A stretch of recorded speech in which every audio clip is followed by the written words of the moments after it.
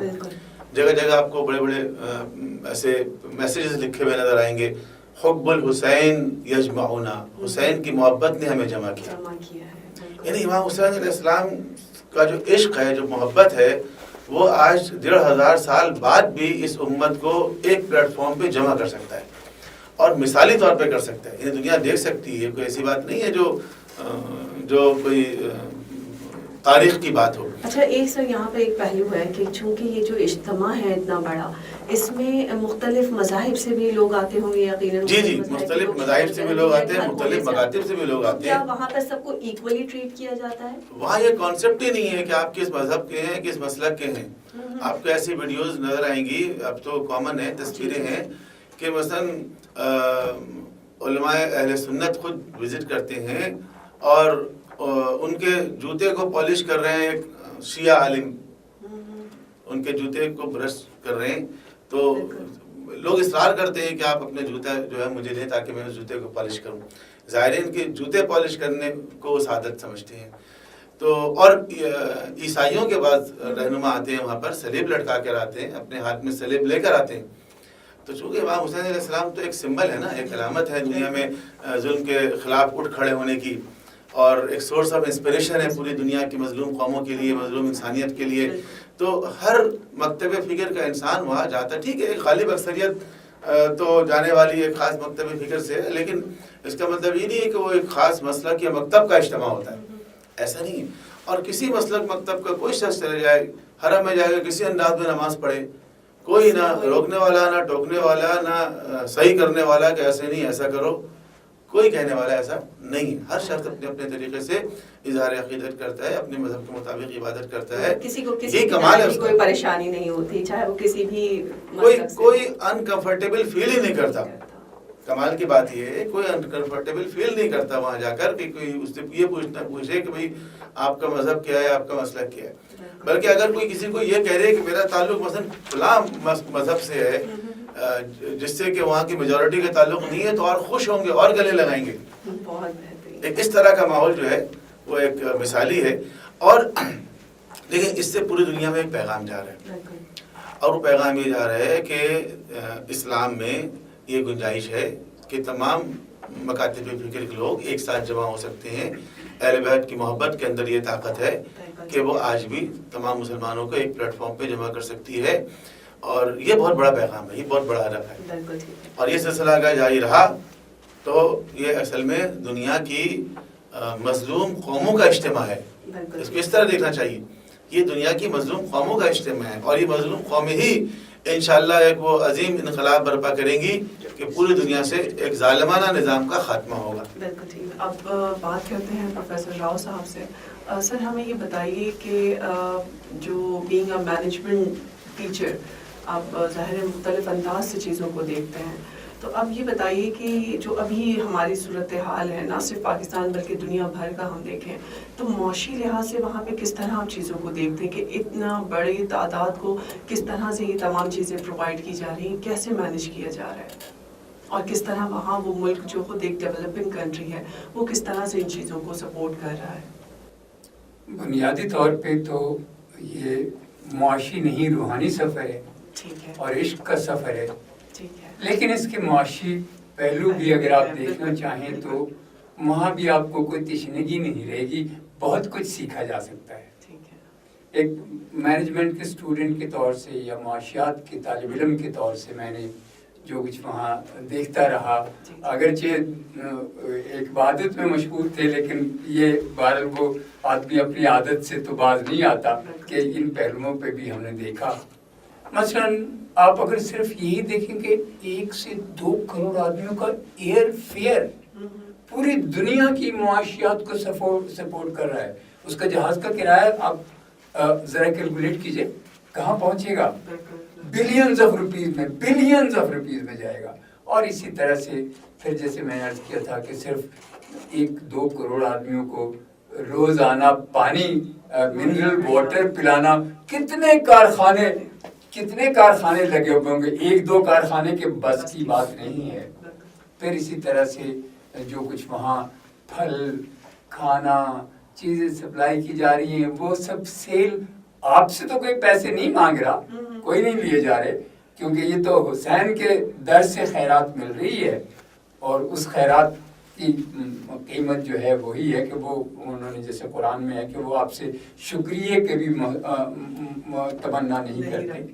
تو یہ تو وہاں سے خیرات مل رہی ہے, آپ کو تو مفت میں اس انداز سے کہہ رہا ہوں, ورنہ اس کی قیمت بہت ہے, یعنی اس کی پرائز کوئی نہیں, ویلیو بہت ہے. تو باقی چیزوں کو اگر آپ دیکھیں وہاں جو سیوریج کا انتظام ہے, جو چیزوں کا انتظام ہے, میں نے عرض کیا نا کہ یہ دنیا میں بے مثال یونیک فینومینا ہے.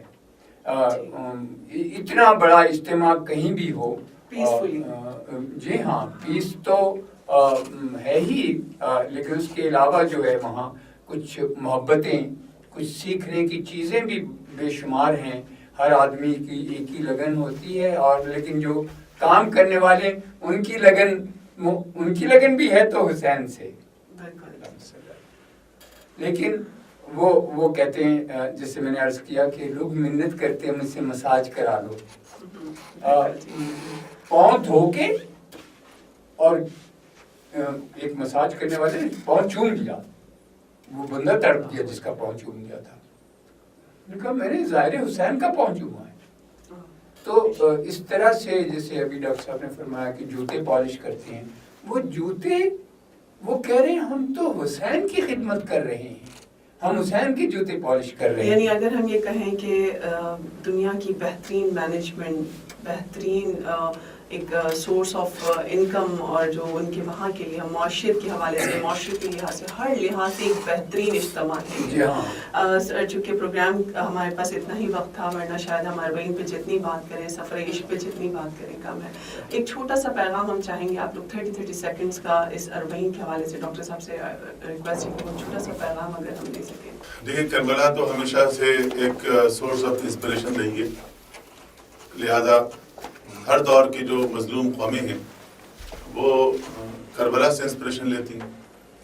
جو بڑے بڑے ظالم حکمرانوں کے دور میں جو انقلابی تحریکیں چلتی تھیں تو وہ کربلا میں آ کے امام حسین علیہ السلام سے یہ عہد کرتے تھے کہ فرزند رسول جس طرح آپ نے ظالم جابر فاسق فاجر کے سامنے سر نہیں جھکایا, سر کٹانے کو ترجیح دی, تو ہم بھی کسی کے سامنے سر نہیں جھکائیں گے اور سر کٹانے کو ترجیح دیں گے.